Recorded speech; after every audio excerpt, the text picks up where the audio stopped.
Assalamualaikum warahmatullahi wabarakatuh. Halo teman-teman, di dalam video ini kami dari kelompok ahli neraca lajur akan menjelaskan tahapan-tahapan dalam pengisian neraca lajur. Sebelum itu, neraca lajur atau kertas kerja sendiri adalah suatu alat bantu yang kita gunakan untuk menyusun laporan keuangan. Dengan kertas kerja ini sangat membantu kita dengan mengorganisir neraca saldo sebelum penyesuaian, setelah penyesuaian, kemudian diposting ke neraca dan laba rugi. Dalam pengerjaan kertas kerja atau neraca lajur, hal yang harus disiapkan yaitu neraca saldo dan jurnal penyesuaian. Di sini kami sudah menyiapkan contoh dari neraca saldo dan jurnal penyesuaian dari perusahaan Joss Laundry per Maret 2024. Baik, langsung saja kita ke pengerjaan neraca lajur. Hal pertama yang harus dilakukan adalah memindahkan akun dan nominal yang ada di neraca saldo ke dalam kolom neraca saldo yang ada di neraca lajur. Selanjutnya, setelah neraca saldo terisi, maka langkah berikutnya yaitu memasukkan akun-akun yang terdapat pada jurnal penyesuaian, dipindahkan ke jurnal penyesuaian yang berada di dalam neraca lajur.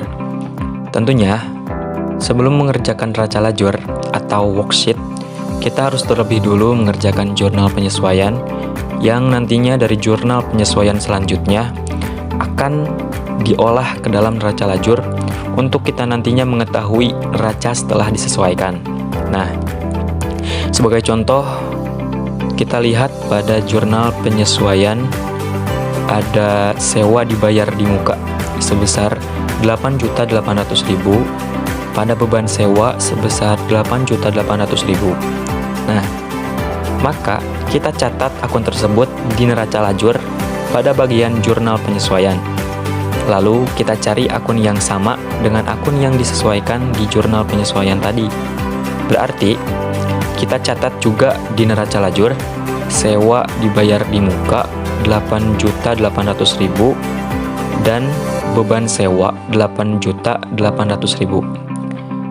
Contoh yang kedua, kita buka lagi jurnal penyesuaian. Di sana ada iklan dibayar di muka sebesar 1 juta pada beban iklan sebesar 1 juta.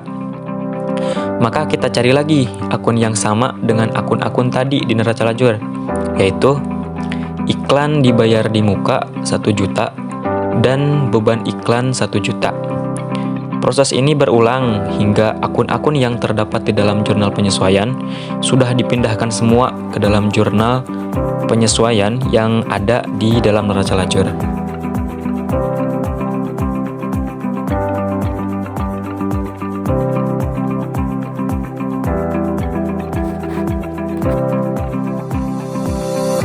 Setelah mengisi neraca saldo dan jurnal penyesuaian, tahap selanjutnya yaitu mengisi neraca setelah disesuaikan.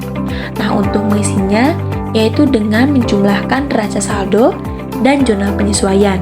Nah, bisa dilihat saja jika posisinya sama pada neraca saldo dan jurnal penyesuaian, misalnya debit dengan debit ataupun kredit dengan kredit, maka caranya dengan dijumlahkan. Namun, jika posisinya berbeda, misalnya debit dengan kredit ataupun kredit dengan debit, maka caranya dengan dikurangi. Nah, untuk memahami lebih lanjut, langsung saja ke contoh. Pada akun pertama itu ada kas. Nah, pada neraca saldo ada debit sebesar 81 juta. Kemudian di jurnal penyesuaian di sini tidak ada penyesuaian. Jika posisinya seperti ini, bisa langsung saja dimasukkan di neraca setelah disesuaikan. Di sini dimasukkan di debit yaitu sebesar 81 juta. Kenapa dimasukkan di debit? Karena ini disamakan dengan neraca saldo yang posisinya ada di debit. Yang kedua, ada akun piutang usaha. Di sini di neraca saldo ada debit sebesar 10 juta, kemudian tidak ada penyesuaian, langsung saja dituliskan. Kemudian yang ketiga, akun perlengkapan. Di neraca saldo ada debit sebesar 8 juta, kemudian di jurnal penyesuaian ada kredit sebesar 6 juta. Nah, di sini dikarenakan posisinya itu berbeda, yaitu antara debit dengan kredit, maka caranya dengan dikurangi. 8 juta dikurangi 6 juta sama dengan 2 juta ditulis di debit. Kenapa ditulis di debit? Karena dilihat dari perbandingan antara neraca saldo dan jurnal penyesuaian, debit dengan kreditnya itu lebih besar di debit, maka di sini juga dituliskan di debit. Namun jika lain halnya, misalnya debit dan kredit dan lebih besar di kredit, maka pada neraca setelah disesuaikan itu dituliskan di kredit. Nah, selanjutnya pada akun peralatan di sini ada neraca saldo di debit sebesar 32 juta, kemudian tidak ada penyesuaian, bisa langsung saja dituliskan. Kemudian hutang usaha, modal, prime, pendapatan jasa, di sini tidak ada penyesuaian, bisa langsung saja dimasukkan di neraca setelah disesuaikan dan posisinya itu disamakan dengan neraca saldo ataupun di jurnal penyesuaiannya. Nah, selanjutnya bisa langsung ke akun di beban sewa. Di sini di neraca saldo ada debit sebesar 9.600.000, kemudian di jurnal penyesuaian ada kredit sebesar 8.800.000. Maka karena posisinya ini berbeda antara debit dan kredit, maka langsung dikurangi 9.600.000 dikurangi 8.800.000, yaitu 800.000 ditulis di debit. Nah, mungkin untuk akun-akun selanjutnya jika tidak ada penyesuaian bisa langsung saja dimasukkan. Kemudian jika ada penyesuaian, jika misalnya ada debit dengan kredit, itu bisa langsung dikurangi. Namun misalnya jika sama antara debit dengan debit ataupun kredit dengan kredit, itu bisa langsung dijumlahkan.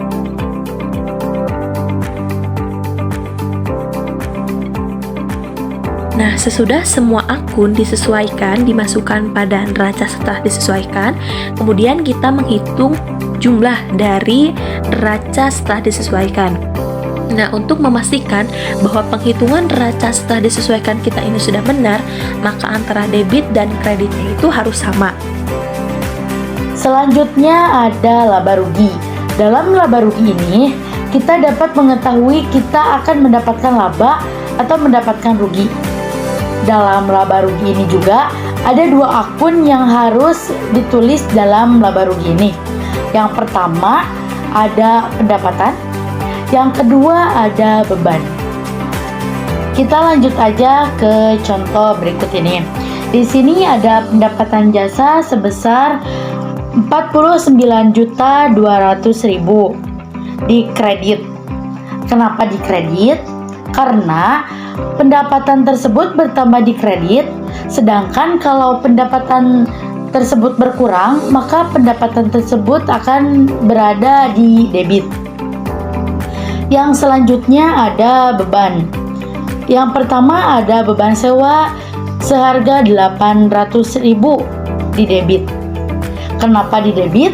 Karena beban ini bertambah di debit. Beda dengan kalau beban ini berkurang, maka beban ini akan berada di kredit.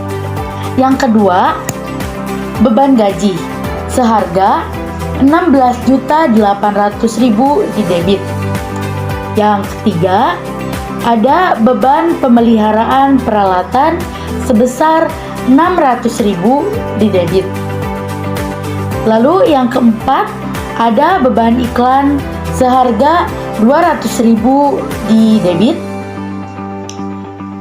Yang kelima, ada beban listrik, air, dan telepon seharga 800.000 di debit. Lalu ada beban asuransi seharga 100.000 di debit. Lalu ada beban lain-lain seharga 800.000 di debit. Yang selanjutnya ada beban penyusutan peralatan seharga 500.000 di debit.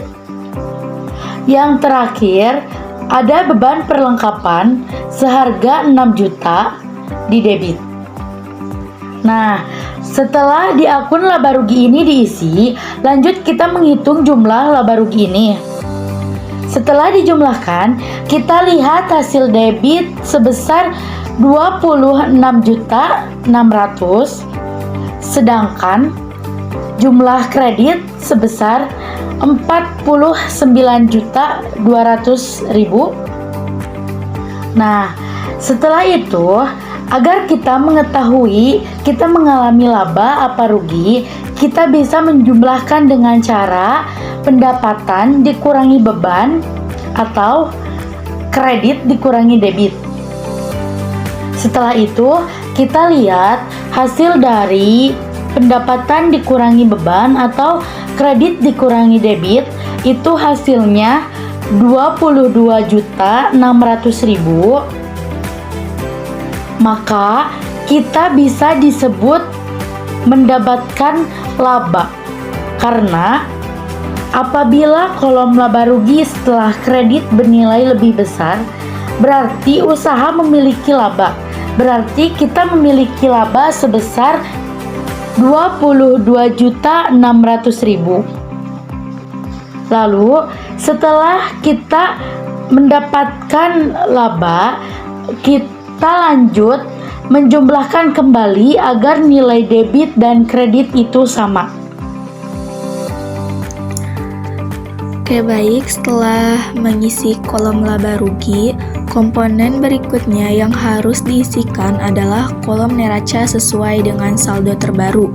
Kolom neraca ini diisikan dengan akun nominal yang terdiri dari aset, kewajiban, dan ekuitas.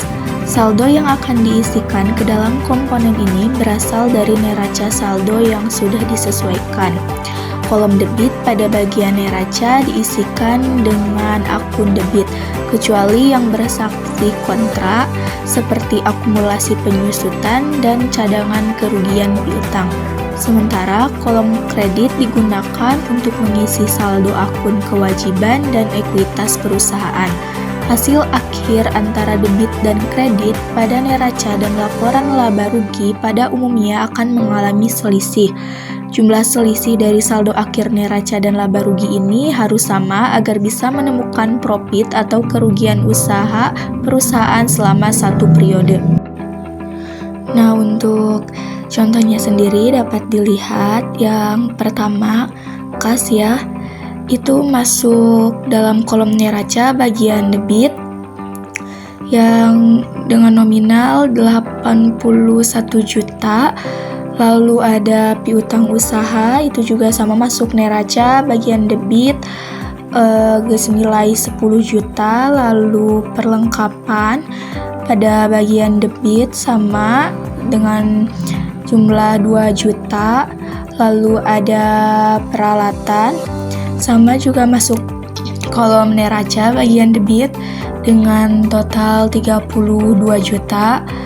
Lalu ada hutang usaha masuk pada kolom neraca bagian kredit dengan nominal 16 juta. Lalu selanjutnya ada modal awal sama juga masuk pada neraca bagian kredit dengan jumlah 100 juta ya.